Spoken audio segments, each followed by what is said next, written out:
former Cabinet Secretary and Secretary General of Reform PH, Secretary Mike Defensor.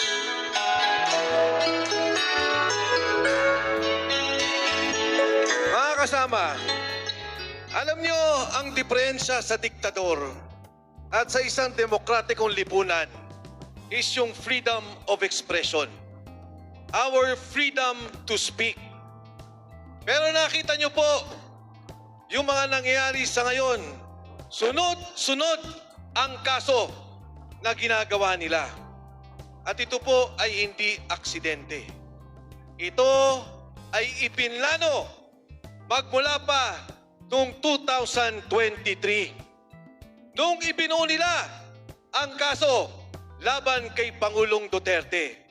Dahil importante sa kanila na mawala si Pangulo Duterte sa Pilipinas, ilabas sa ating bansa. Nang sa ganon, manahimik ang mga lumalaban para sa ating bansa, ang mga lumalaban kay VP Inday Sara Duterte. Matapos ang isang taon, ano po ang ginawa nila? Nag-file ng impeachment case kay VP Inday Sara Duterte. Pera, sunod-sunod pinamimigay sa Kongreso. In-impeach si VP Inday Sara. At mula po noon hanggang sa ngayon, sunod-sunod ang kaso. Ako ho, sinabi ko kay Mayor Baste nung nakarang linggo, baka hindi po ako makapunta ng Cebu dahil merong isang okasyon ang aking bunsong anak. Pero nag-usap po kami. Nung anak ko, umiiyak pa ho kagabi. At nung aking asawa, ang sabi ko sa kanila, pag hindi ako nagpakita sa Cebu, baka akala nila natakot nila tayo. Baka akala nila mananahimik tayo. Baka akala nila hindi tayo lalaban. Paano po ba nagsimula itong aking pakikisahok at pakikilaban at pagsama sa Rage Coalition? Noong pong 2025, lumapit ang isang kaibigan ko mula sa pamantasan ng Pilipinas. Ang sabi niya, Mike, kausapin mo itong isang sundalo. Sabi ko, ano ba yan? Ito yung magsasabi sa iyo kung ano yung nagiging delivery ng pera. Si Sergeant Orly Cotesa. Nag-usap po kami. Anong sabi ni Sergeant Orly? Sir, maleta po ang dinideliver namin sa Aguado, sa Malacanang, sa Forbes Park, sa McKinley, nagdi-deliver kami. Ang sabi pa niya sa akin, magugulat ka sir, isang beses nakapag-deliver kami, 46 na maleta. Magkano laman? Sabi ko, Sergeant Orly, 48 million. Ang isang delivery, 2.3 billion pesos. Dinala daw nila sa bahay ni Saldi, inakyat doon sa horizon, yung 46. Pagkatapos ibinaba ulit, yung 11 na iwan sa bahay ni Saldi ko. Hindi ko talaga maintindihan. Ang sabi ko, Sarge, bakit kailangan nyo pang iakyat yung maleta at pagkatapos ibababa ninyo? Matapos po, ilang araw, kausap ko ang abogado ni Saldi ko. Ang sabi ko sa abogado ni Saldi ko, maganda magsalita na kayo ngayon. Sabihin nyo ang katotohanan kung saan napupunta ang pera.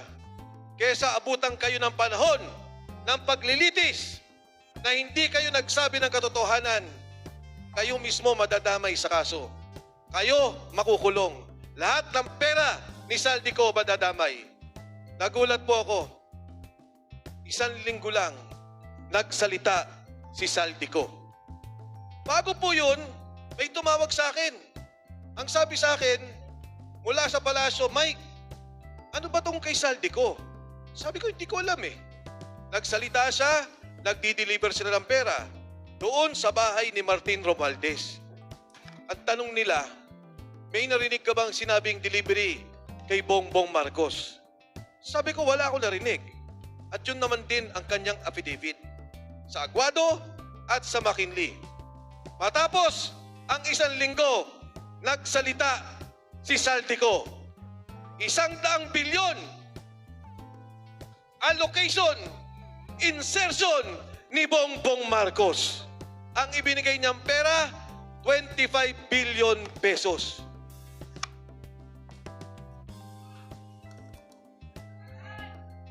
Ano sabi ni Harold Respiso?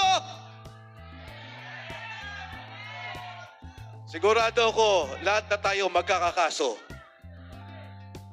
Mabuti pa, si Bebot, Belio, at saka si Alcusi, pwede na to sa probation, 70 years old na. At ito namang si Bebot Alvarez, hindi to magkakakaso ng sedition, inciting to seduction. Pero inyo mga kasama, 1 linggo, nagsalita si Saldico. Kaya po ako tumayo sa EDSA. Ang sinabi ko, ang sabi ni Pangulong Bongbong Marcos, mahiya naman kayo.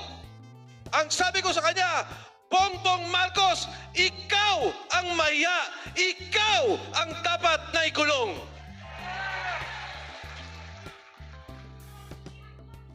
Pagkatapos po nun, sunod-sunod na yung aking problema. Ayoko makialam sa politika talaga. Pinapatakbo ko sa isang congressional district. Sabi ko, ayoko muna. Dahil matagal akong nawala doon sa negosyo. Pagkatapos kinausap ulit ako ni Senator Dante Marcoleta. Sabi ko, boss, ayoko na muna makialam. Pero nakausap ako ni Gutesa. Sinabi niya yung pera. Nagsalita si Saldico. Pagkatapos po noon, narinig ko yung 18 Marines. Nakausap ko po yung mga sundalo. Alam nyo, ang delivery sa 1 linggo, 3 beses. Tinanong ko sila, gaano ang pinakamaliit na delivery? 500 million pesos. Gaano ang pinakamalaking delivery? 4 to 5 billion pesos. Ikot-ikot. Noong nag-Quadcom hearing, nagbibigay sila ng pera. Nung impeachment ni BP Inday, nagbibigay sila ng pera. At ang nakakalungkot, yung ICC, yung palang ginawa kay Duterte, simula't-simula pa lang, ay talagang sinetap na nila. Inayos na nila. Ang mga witness, dinadala sa bahay ni Saldico, sa Raffles, Makati. Dinadala sa hotel niya, sa Maidas. Hindi umaalis ang mga inspektor ng ICC.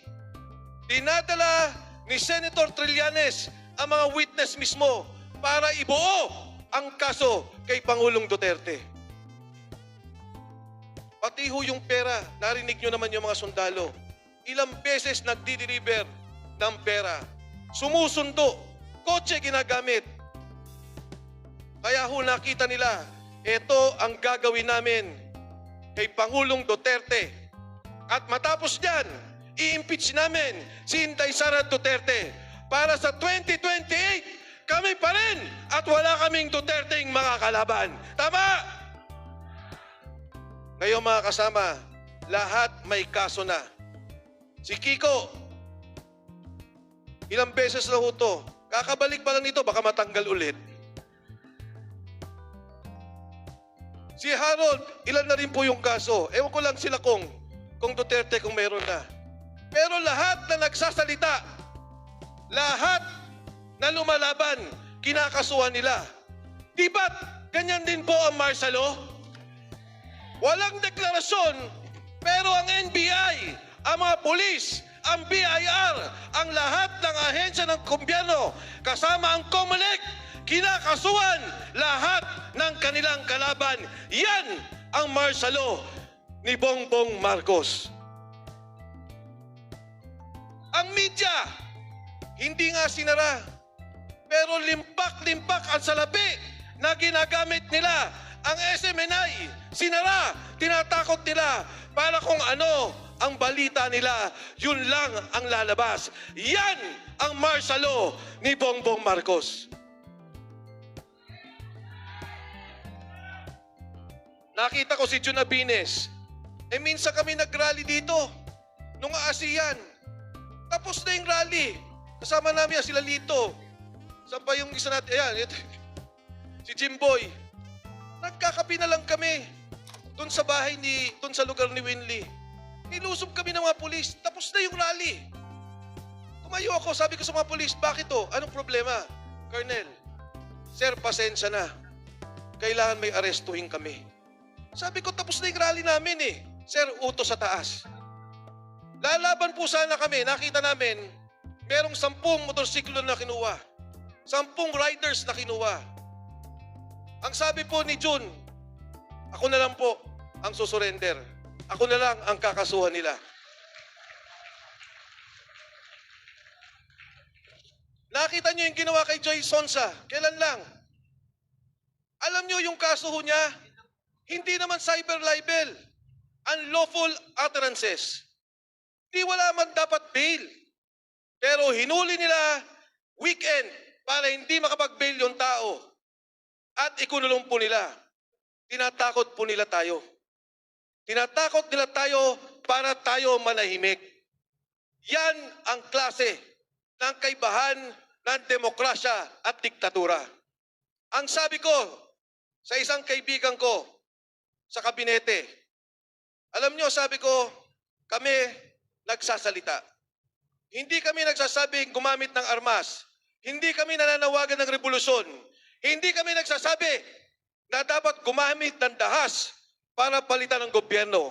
Totoo, nagsasabi kami na si BBM dapat mag-resign para sa kabutihan ng Pilipinas. BBM resign! BBM resign! BBM resign! Totoo na nananawagan kami na bumaba siya sa pwesto. Hindi para sa amin, pero para sa kinabukasan ng sambayanang Pilipino.